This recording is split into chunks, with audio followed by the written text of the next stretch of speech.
Sampurasun, selamat pagi umat yang Kristus kasihi. Mari kita pagi hari ini sebelum memulai aktivitas kita merenungkan sabda Tuhan. Mari kita berdoa. Allah Bapa di surga, tak terkira rasa syukur kami karena anugerah-Mu begitu besar sehingga kami boleh menikmati waktu istirahat yang cukup dan pagi hari ini kami siap untuk beraktivitas. Dan aktivitas kami yang pertama, kami rindu untuk mendengar sabda-Mu agar hidup kami boleh terus diajar semakin hari semakin selaras dengan firman-Mu. Untuk itu berfirmanlah Bapa, dalam kasih Kristus kami sungguh berharap Engkau berkenan mengajar kami. Amin.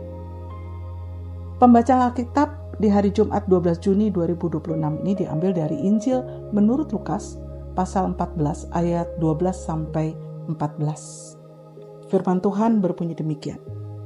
Yesus berkata juga kepada orang yang mengundang Dia, "Apabila engkau mengadakan perjamuan siang atau perjamuan malam, janganlah engkau mengundang sahabat-sahabatmu, atau saudara-saudaramu, atau kaum keluargamu, atau tetangga-tetanggamu yang kaya, sehingga mereka tidak membalasnya dengan mengundang engkau lagi, dan dengan demikian engkau mendapat balasannya. Tetapi apabila engkau mengadakan perjamuan, undanglah orang-orang miskin, orang-orang cacat, orang-orang lumpuh, dan orang-orang buta.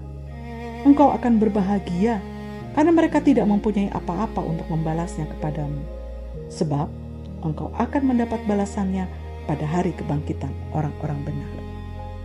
Demikianlah pembacaan Alkitab. Tentu yang berbahagia adalah setiap kita yang memelihara firman Tuhan dalam kehidupan kita setiap hari. Terpujilah Tuhan.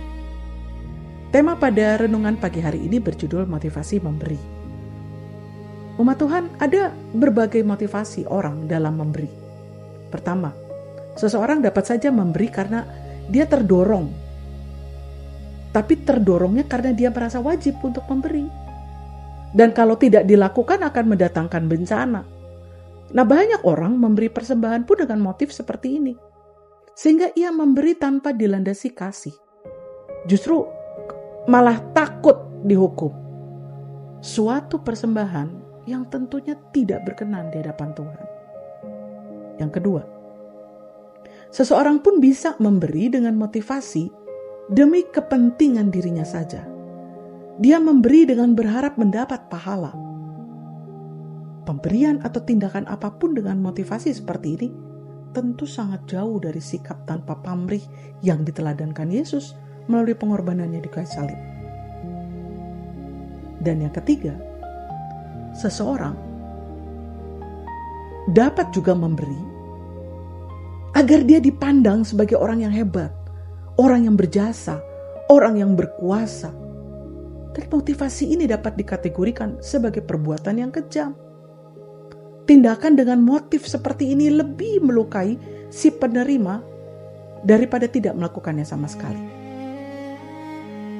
Lebih baik tidak memberi sama sekali daripada memberi ternyata tujuannya untuk kepuasan, untuk kesombongan sendiri, atau demi kehendak memperoleh kekuasaan.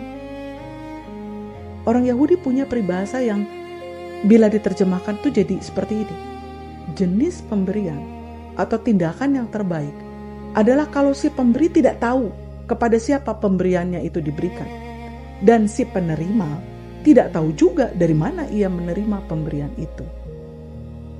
Nah, umat yang senantiasa diberkati Tuhan, motivasi terbaik adalah seperti yang Tuhan Yesus ajarkan sesuai pembacaan Alkitab hari ini, yaitu bahwa seseorang memberi karena tidak ada hal lain yang harus dibuat selain dari memberikannya, karena Tuhan telah memberikan segala sesuatu yang ia perlukan.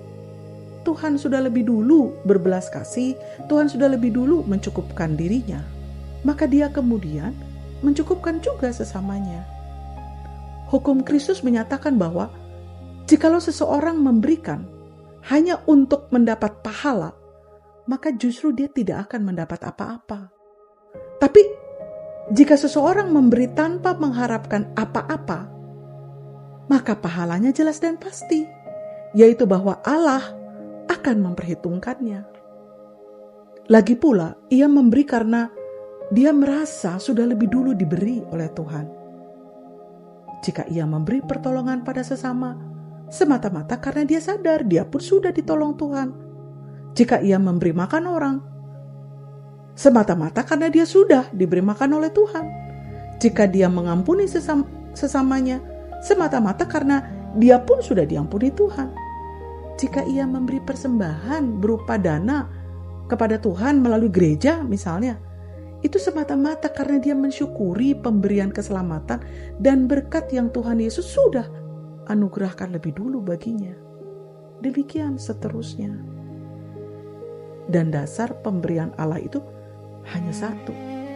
Dia sangat mengasihi kita. Begitu besar cintanya sampai dia rela menyerahkan anaknya yang tunggal, Yesus Kristus, untuk menebus dosa kita. Hal itulah yang seharusnya menjadi motif kita dalam memberi. Amin. Mari kita berdoa. Allah Bapa di surga, ampunilah kami jika Engkau temukan selama ini motif kami dalam memberi tidaklah benar.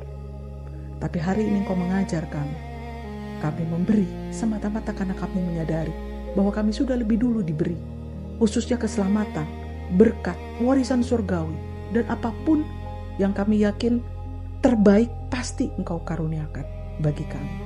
Sehingga kami diajar untuk berbelas kasihan, untuk menyatakan kasih kami kepada sesama tanpa motif-motif yang lain.